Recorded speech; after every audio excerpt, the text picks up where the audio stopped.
Welcome to my channel, Voice of English. Everyone says read books to learn English, but no one tells you how. Which book should you pick first? How do you read if you understand nothing? How can reading help you speak English fluently? I had all these questions too, but I found a way that worked for me, a way that helped me grow from zero to confident. And now I'll share that secret with you.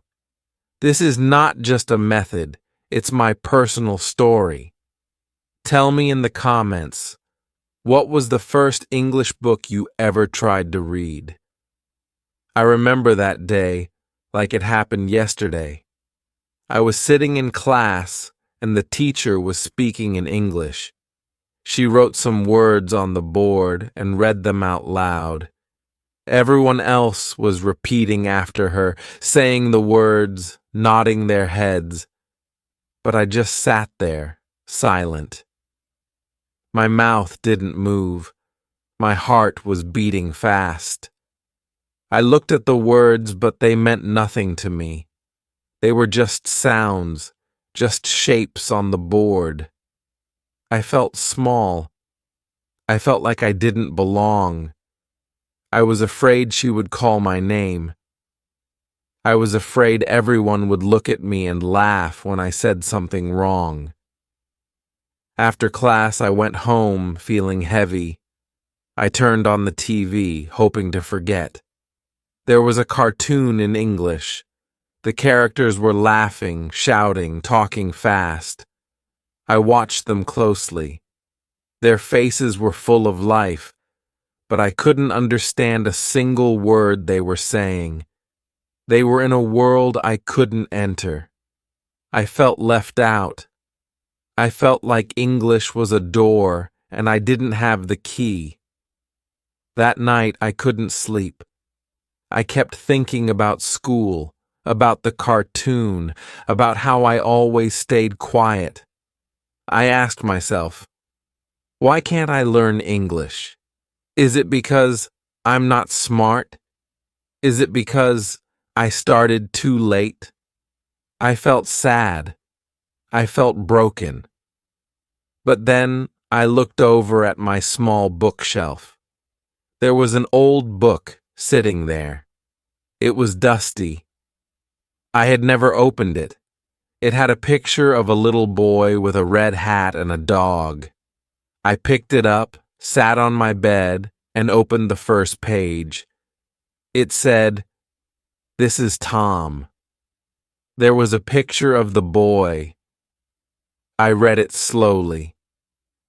This is Tom. Then I read it again and again. The sentence was short, but it made me feel something. I was reading English. I didn't need to ask anyone. I didn't need a translation. I just looked at the picture and read the line. I turned the page. Tom has a dog. I looked at the dog. I smiled. I understood. I wasn't fast. I wasn't perfect. But I was reading. I felt something inside me say, "You can do this." That night, I made a promise. I told myself I will learn English. I don't know how. I don't know how long it will take, but I will not stop. I put the book on my pillow and slept next to it. The next day I read it again, and the next day too. That one line, "This is Tom," became my first real connection to English. It was the start of something new. I didn't tell anyone. It was my secret. But that small book gave me something I had never felt before. Hope. Not big hope, just a small light in a dark room. And that light was enough to take my first step. The next morning, I woke up early. I didn't check my phone. I didn't think about school. I went straight to that book. I opened it and read the first line again. "This is Tom." I smiled. It felt good to read it. It felt like I was meeting a friend again.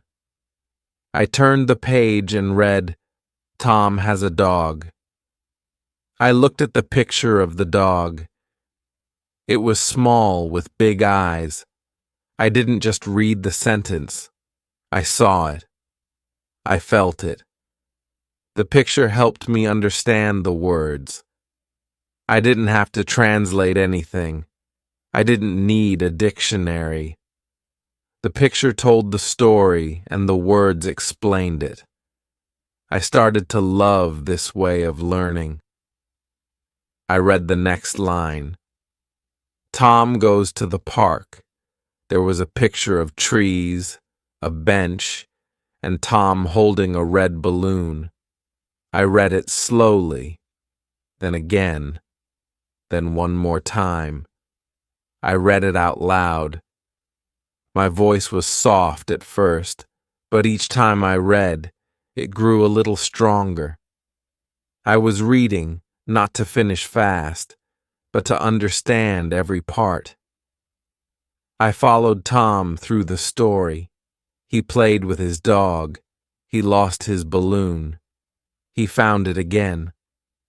The book had only a few pages, but I read it like it was the most important book in the world, because for me it was. Each line had a picture. Each picture had a feeling, and each feeling helped me remember the words. I started to speak to the pictures. When Tom smiled, I smiled. When his balloon flew away, I said, "Oh no," out loud. I was not just reading, I was living the story. I was inside the world of English. I felt like I could talk to Tom. I could tell him, "Don't worry, your balloon will come back." I was no longer scared of the words. They were becoming part of me. I read the whole book twice that day. Then again, before bed. I didn't feel bored. I felt calm. I felt proud. I had found a way to learn that made me happy. I didn't know big grammar rules. I didn't know difficult words. But I knew something more powerful. I knew that pictures and short sentences could teach me. They could guide me. And they did. That night I held the book close to my chest before I slept. I whispered the lines, "Tom has a dog. Tom goes to the park. Tom finds his balloon." Simple lines, simple words, but they meant everything to me. They were the first steps of a new life. The next day, I didn't look for a new book. I didn't feel the need to try something different. I still had Tom and his balloon. I picked up the same book and read it again. I already knew what would happen. I already knew every picture. I knew every word, but still, I wanted to read it. I started with the first page and said the line out loud. This time I didn't need to look closely. My eyes remembered the sentence. My mouth said it smoothly. "This is Tom." Then the next one. "Tom has a dog." And then, "Tom goes to the park." I didn't stop. I read all the pages. And this time, I didn't feel scared or slow. I read like I was telling someone a story. I used my voice. I changed my tone. I read the happy parts with a smile. I read the sad parts with a soft voice.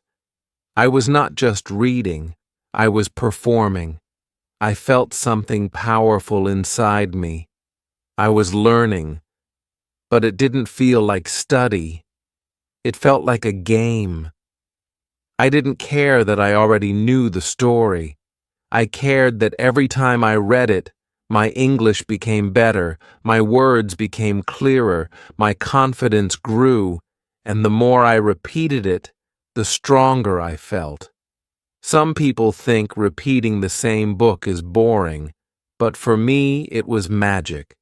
Every time I read, I noticed something new. I said a word more smoothly. I understood a sentence more deeply. My brain was learning in the background. My tongue was getting used to English sounds, and my heart was slowly letting go of fear. One day I read the whole book without looking at the pages. I was walking in my room, and I started saying the lines from memory. Tom has a dog. Tom goes to the park. I didn't even know I had memorized it. My mouth just said the words. That was a big moment for me. I laughed to myself. I felt proud. I felt free. I didn't need help. I didn't need notes. I didn't need a teacher. I had read the same story so many times that it had become part of me. Some of my friends asked, "Aren't you bored with that book?" I said, "No. This book is teaching me to speak." They didn't understand, but I didn't mind. I knew what I was doing. I was building a foundation. I didn't need to jump to hard books yet. I needed to grow slowly, one sentence at a time. And every time I read that same story, I felt like I was planting seeds of confidence in my mind. I believed something very simple but very true. If I can speak one book, I can speak more. And that thought gave me the power to keep going. After reading that book so many times, I started to notice something new in my life. My fear was smaller. My words came faster. My voice was not so shy anymore. And all this change came from reading just a few lines each day. That's when I had a new idea. I thought, what if I read a little every day? Just 5 minutes, not an hour, not a big lesson, just 5 minutes with a book. It didn't feel like much, but I decided to try. I picked a quiet time each morning, sometimes right after I woke up, sometimes before going to sleep. I took the same book in my hands and started reading. I didn't rush. I read with care. Even on busy days, I didn't skip my 5 minutes. Even when I felt tired, I still read one page. That small habit gave me something big. It gave me control. I was no longer waiting for school or for someone to teach me. I was teaching myself. My 5 minutes became my power. One day I realized I could read 2 pages in 5 minutes, then 3. Slowly the time grew without force. Some days I read for 10 minutes, some days for 15, but I never forced it. I let the habit grow naturally, like watering a plant. The words became easier. The sentences made more sense. I started to say them out loud. I liked how they sounded. I liked how my voice felt. Reading every day helped me in ways I didn't expect. I began to see the same words in other places, on TV, in songs, in school. Because I read them again and again, they felt familiar. My brain didn't freeze anymore when I saw them. It smiled. It said, "I know this word." That feeling made me happy. It gave me courage. Some days I didn't feel strong. Some days I felt lazy. But I still picked up my book. Even when I was tired, I read one line. That one line reminded me of my goal. I didn't need to be perfect. I just needed to show up. and showing up changed everything. It wasn't magic, it was habit. A simple habit of 5 minutes a day. But that habit made me believe in myself.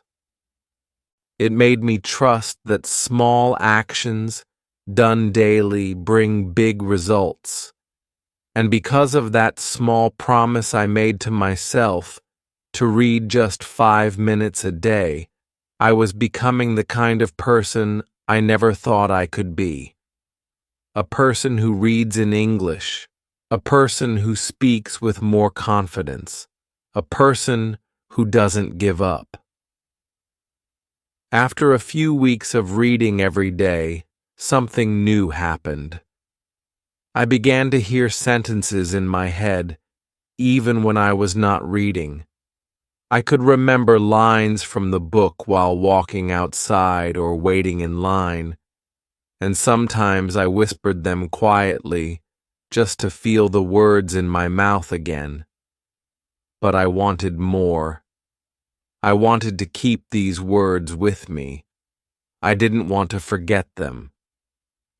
So one day, I picked up a small notebook and wrote down the sentence I had just read. Tom goes to the park. I looked at it on paper and read it again. I wrote it slowly, carefully. Then I wrote another sentence. He takes his red balloon.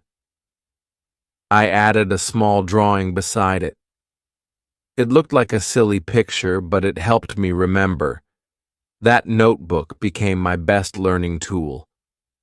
Every time I read something I liked, I wrote it down. Just one sentence a day. Sometimes I copied a line from the book.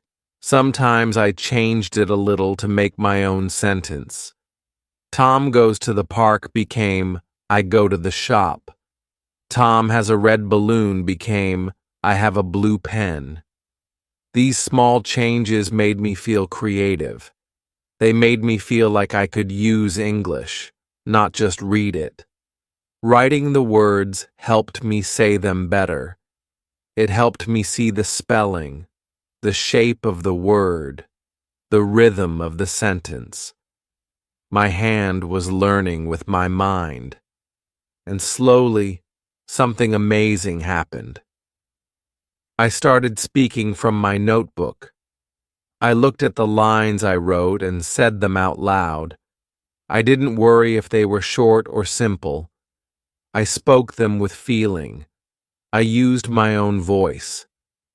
Sometimes I read my sentences to myself in the mirror.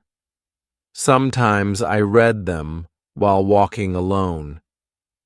That little notebook gave me something school never gave me. It gave me freedom. I could write anything I wanted. I could practice at my own speed. No pressure, no fear, just my thoughts in English. And the more I wrote, the more I spoke. I wrote about my day. I wrote about the weather. I wrote what I ate. Simple things. But they helped me find the words I needed in real life. When I met someone, I could say, "It's sunny today," because I had written it before. I could say, "I like apples," because I had written that too. Writing helped me speak, and speaking helped me remember. I didn't need big grammar books. I didn't need long lessons. I just needed my notebook, my 5 minutes, and the will to try. That was enough. That was powerful. And from that small book of paper, my English voice began to grow louder after writing in my notebook and speaking those sentences out loud. I started feeling more confident, but I still didn't have someone to practice English with every day. I didn't have a partner. I didn't have a class outside school, so I thought, why not talk to the book? It may sound strange, but it worked. I opened the book I had read many times, And this time I didn't just read the lines, I talked to them. When the sentence said, "Tom has a red balloon," I said, "Oh, I like red too." When it said Tom goes to the park, I replied, "Is the park near your house, Tom?" I started to ask questions to the characters even though they didn't answer. I made the reading active, not quiet. I imagined Tom talking back to me. I imagined the dog wagging its tail when I said hello. It felt funny at first, but slowly it felt good. It felt real. I was using English to communicate even if it was with a page. I started doing this every day. I would open my book and read a sentence, then answer it or ask a question or describe what I saw. Tom is running. I would say, "Is he running fast or slow?" These small conversations made me feel like I was using real English. I was not just copying anymore. I was thinking. I was reacting. I was expressing myself. That's when I noticed a big change. My English didn't feel like a subject in school anymore. It felt like part of my life. I was using it to feel, to ask, to talk, even if the only one listening was me.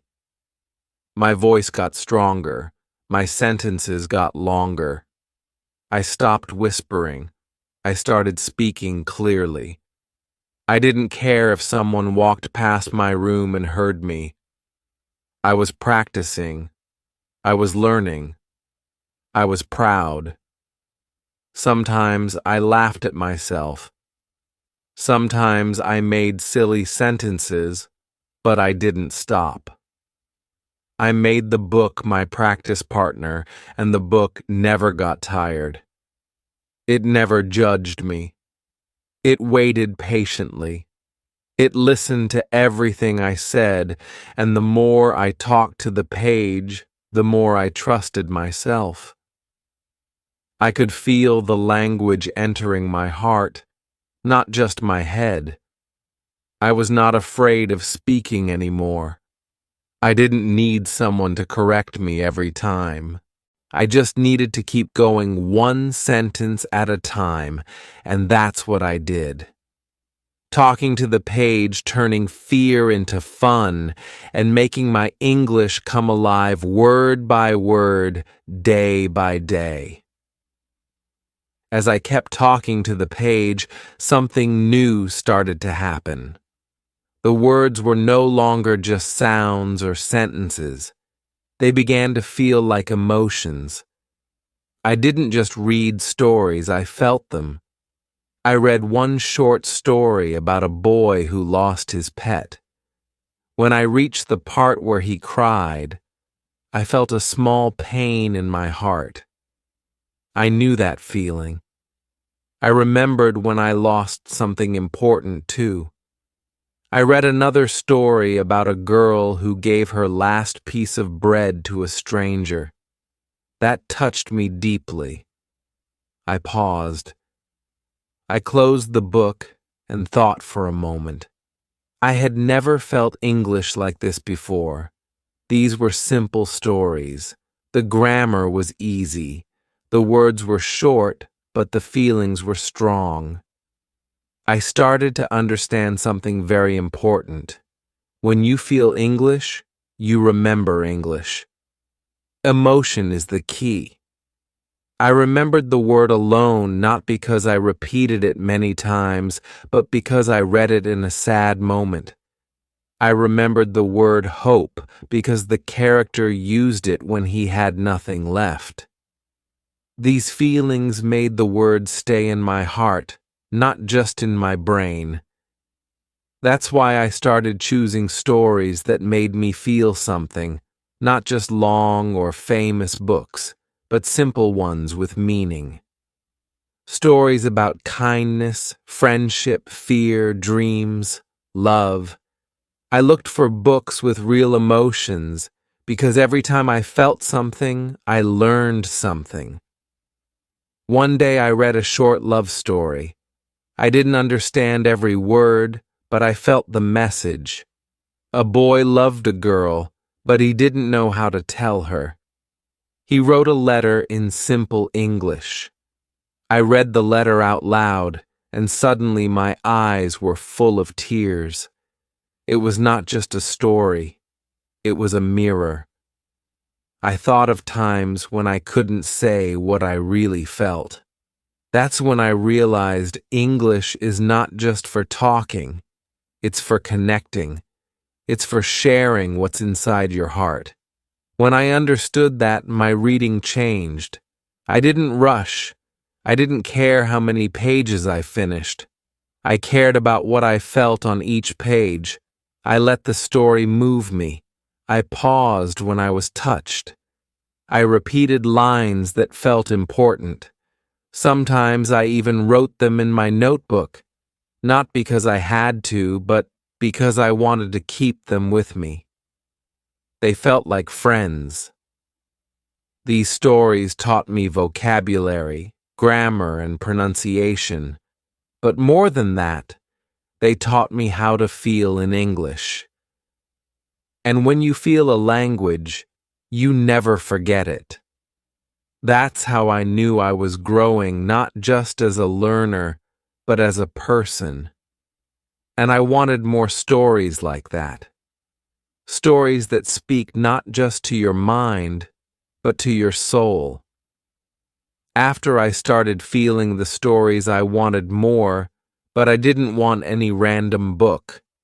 I didn't want books with difficult words or long chapters that made me tired. I wanted stories that touched my heart and helped me learn English at the same time. So I began to search for the right kind of books. Books that were simple but full of meaning. Books that spoke clearly, not quickly. Books that used short sentences, not complicated ones. I remember finding one story about a little bird who couldn't fly. The sentences were very short. The bird is small. The bird is afraid. The bird tries again. Just 3 or 4 words in each sentence, but I understood everything. And more than that, I felt the struggle. I felt the courage. I cried when the bird finally flew. I will never forget that story. That's when I realized a good English book is not the one with big words. It's the one that helps you feel and grow. I made a list of my favorite books, the ones that helped me the most when I was just starting. The first was a book with pictures and simple actions like eat, sleep, run, jump. The second was a dialogue book where 2 characters talk in very easy English. I loved those conversations. I would read both parts out loud, pretending to be both people. It was fun. It felt like I was speaking in real life. Then I found a collection of short stories written for English learners. Each story had a theme: friendship, kindness, fear, hope. The stories were short, but each one gave me 5 or 6 new words. Not just words, but useful words, words I could use in real life. I also liked books that repeated the same phrases. Repetition helped me remember. I didn't have to study hard. I just read, and the words stayed with me. One of my favorite books had the sentence, "She is brave." Again and again I remember it so clearly because I felt it every time. Now when I hear that phrase, I don't just understand it. I remember the girl in the story, and I remember how brave I felt reading it. I also found some beginner biographies, short books about real people, about teachers, doctors, athletes, singers. Their stories inspired me. They had difficult lives, but they kept going. They used simple English to tell big stories that made me believe in myself. I thought if they can do it, maybe I can too. I want you to remember this. Don't choose the biggest book.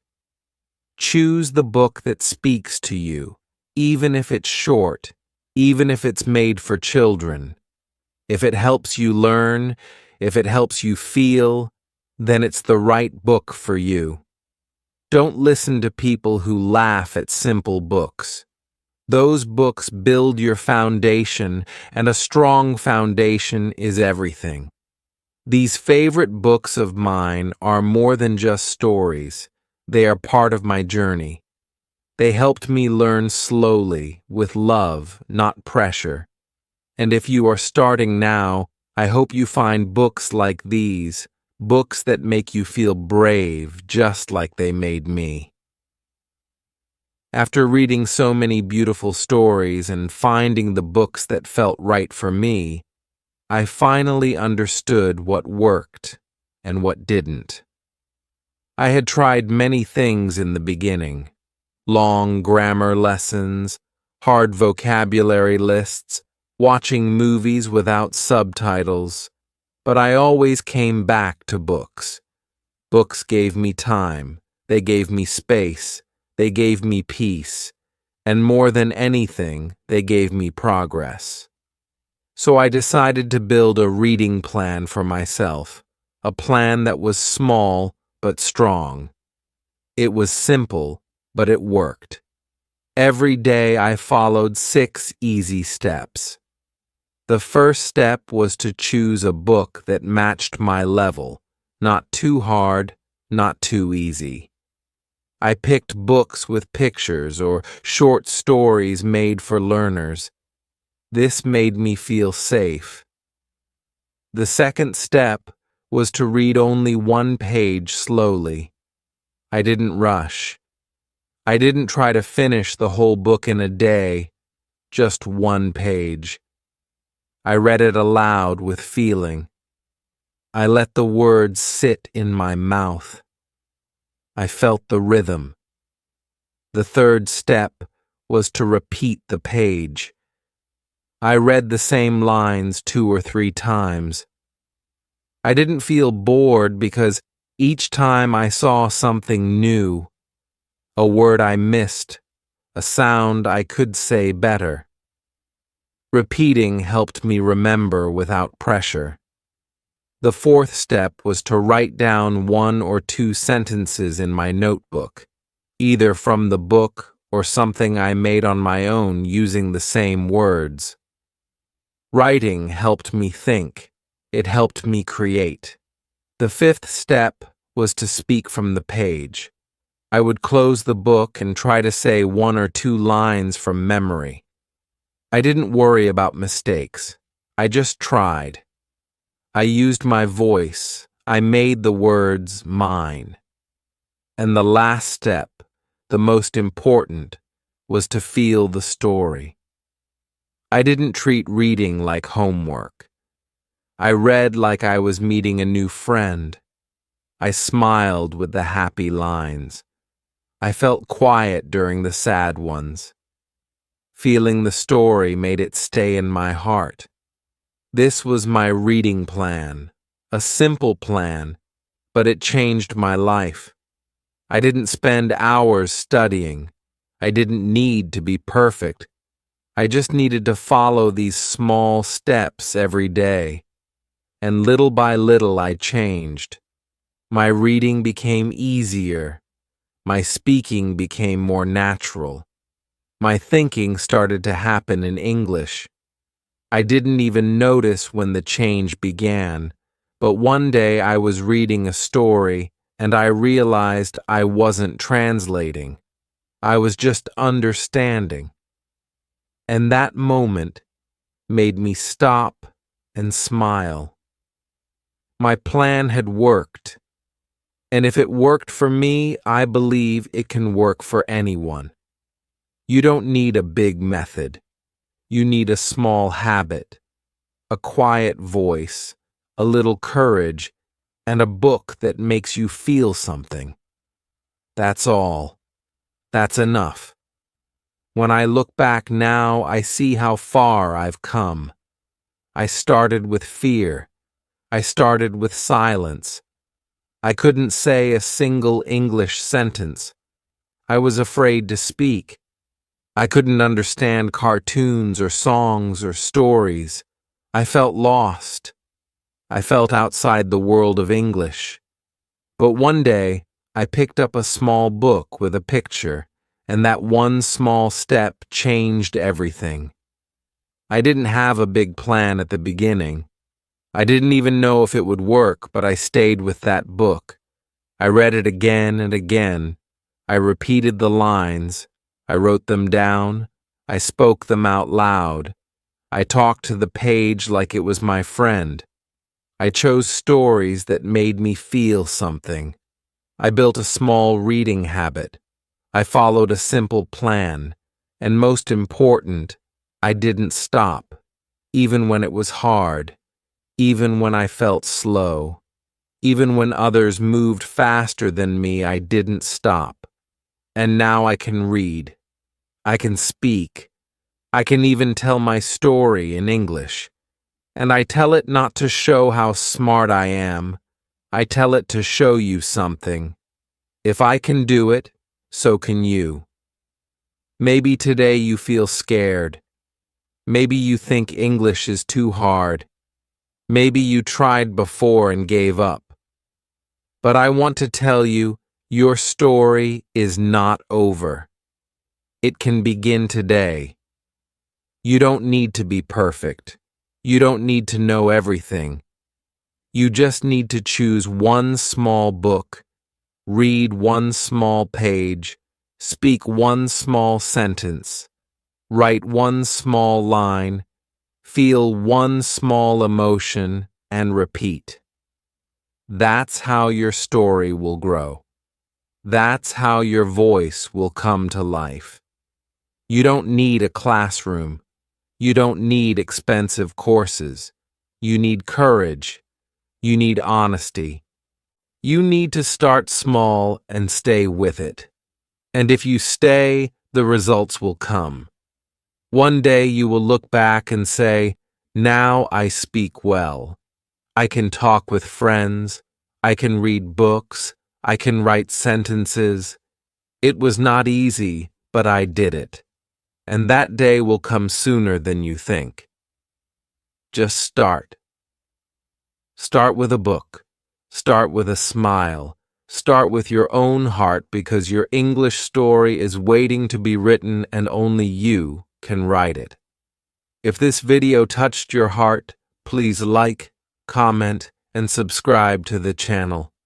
Comment below what book will you start reading today. I'll be reading your comments, and I'd love to see your first English sentence there. You can do this. Your story starts now.